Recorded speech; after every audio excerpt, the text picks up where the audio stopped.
Welcome, I'm Donna Fine with More Than a Review, and we are at the Christian Book Association's International Christian Retail Show.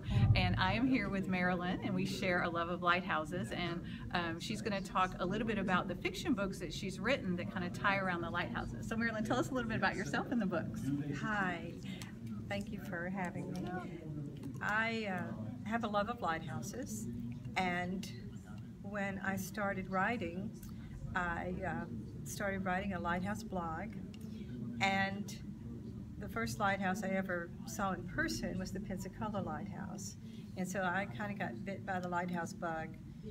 And if you love lighthouses, you are too, because then you'll try to see every lighthouse you can, which I've tried to do. And I had really not thought about writing a novel.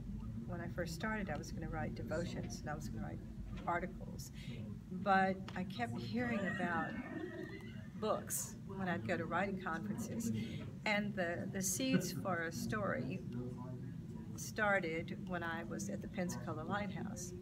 And also because I like to read and study about the Civil War, I wanted to know how it impacted the people on the coast of Florida during that time. So this idea came to my mind, and that was my first book, called Rebel Light. And it centers around a lighthouse. It happens to be the Apalachicola Lighthouse. And then when I talked to an editor, they said, well, can you give me a proposal for a series of 4? And I thought, wow, I was just working on one. So it took me a while, but I realized that I wanted to do a series where there was a different lighthouse in each book. And they're connected because the people are connected.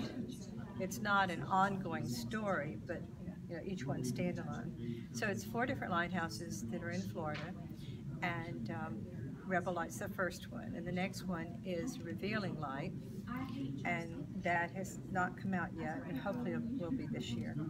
That's set in Cedar Key, Florida, and then the third one is set in St. Augustine, and it's called Redeeming Light, and then the one set in Pensacola, which will be the last one I write, is called Restoring Light, I think.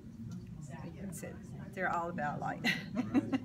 Very good. So tell us a little bit about the Gilded Curse. Well, the Gilded Curse, it's funny how that happened, because I was in the middle of writing lighthouse stories, and I actually had started the 3rd one in the series. And my agent said, does anyone have a Gothic, Southern Gothic? And I'm like, what's a Southern Gothic?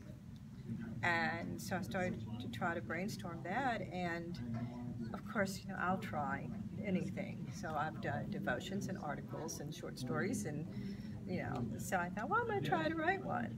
So it has a little more suspense. Well, we just happened to be vacationing around St. Simon's and Jekyll Island at the time, and Jekyll Island has this millionaires village that they're restoring, because the island was originally, it was like a club for millionaires that was founded in the late 1800s, and it has these cottages that are just big old houses, because they were only there 3 months a year. So they kind of fell into disrepair in the middle of the 20th century, and now the state of Georgia owns it, and they've been renovating it. And what used to be their clubhouse is still being used as a Jekyll Island hotel, and it's owned by one of the big companies now.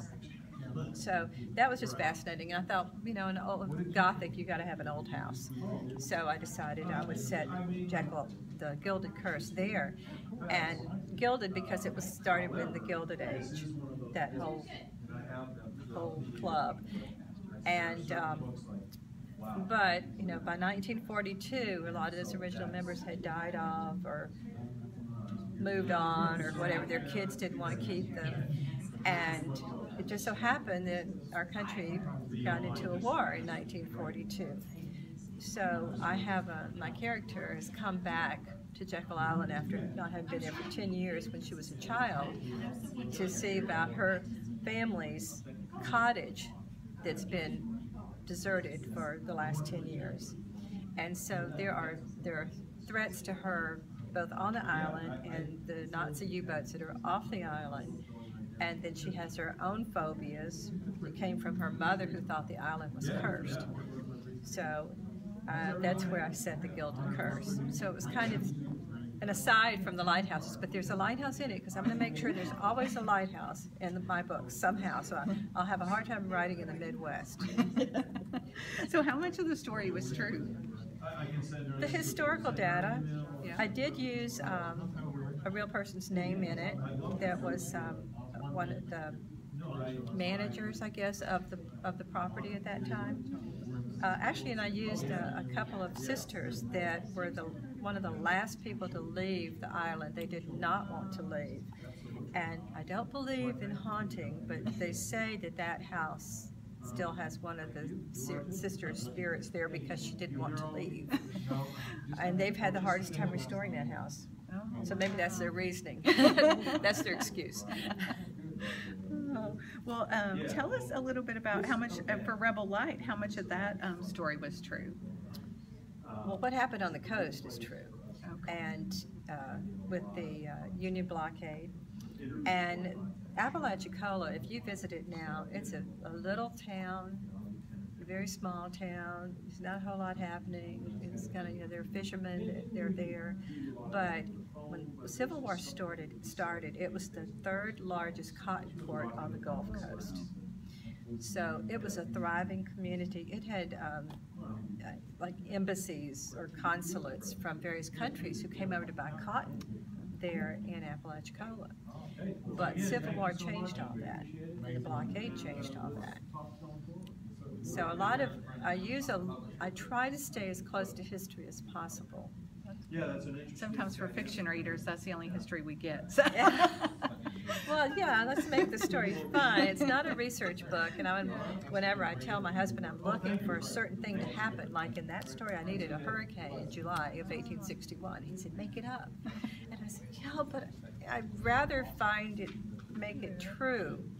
And it just so happened I found a website that had history of weather, and there was like a Class 3 hurricane that hit the coast in 1861. So thank you, God.